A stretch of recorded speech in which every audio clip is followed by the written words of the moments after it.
Well, first of all, we have to understand what the scriptures teach about the subject of dancing. Beginning in the Old Testament, the Hebrew infinitive lirkod, to dance, was used as a worship form. Much to the disapproval of King David's wife, the daughter of King Saul, Michal, David danced mightily in the spirit, and he was apparently stripped down to the ancient equivalent of underwear when he did it. She found this public display dishonoring to her, not so much to David or even to the Lord, but to her personally. And as a result, God struck her barren. The Lord accepted it as valid worship. She had been the daughter of a king. She had been the wife of a king, but she would now never be the mother of a king.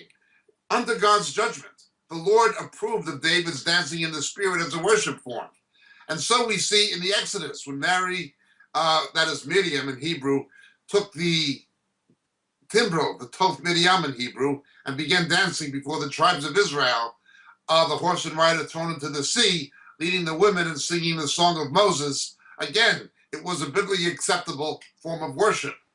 In the New Testament, Jesus refers to it innocuously by way of analogy when he publicly rebukes the people who are ignoring his teaching and not following him as they should, by saying or comparing it to someone who played a dirge but you would not dance. And again, he makes certain allusions back to the book of Isaiah.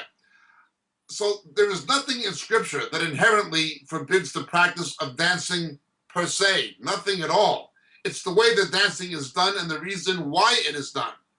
Now, of course, in the world of seductive dancing, there is dancing that is sexually connotated, that is basically demonstrations of public lewdness and things like this. But dancing is a neutral thing. It can be done either way.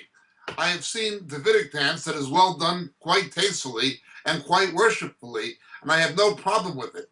Those who do have a problem, and it's called nomianism, a form of legalism where they confuse sanctification with holiness. What they're basically saying is because the world misuses dance, we shouldn't have dance at all. Well, in that case, get rid of your money. The world misuses money. In that case, get rid of your medication because the world misuses drugs. It's a false argument, it's an illogical argument, and it's an unscriptural argument, and frankly, it's a silly religious nonsense argument. There are Baptists who take that position, some fundamentalist Baptists, but you mentioned the Church of the Nazarene. The Church of the Nazarene had a rule book bigger than the scripture itself, that you can't take your children to the circus because the girls who ride the elephants wear skimpy costumes. The Church of the Nazarene, while Methodist in origin or Wesleyan Arminian in origin, always confuse holiness with sanctification. What happens is when you do that, when you begin defining sanctification on the basis of keeping extra biblical rules, as the Church of the Nazarene did, the devil gets in the back door because he's diverted your attention with religiosity and legalism. The Church of the Nazarene is a classic example. I know Michael Christensen from New York.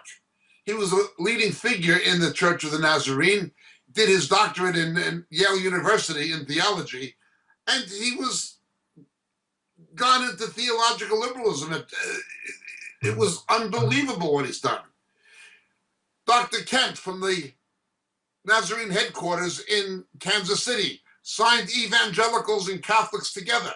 So you have Nazarene missionaries in Catholic countries converting Catholics, and you have a leader of the Church of the Nazarene signing on behalf of that denomination, accepting that Roman Catholics are Christians and shouldn't be evangelized.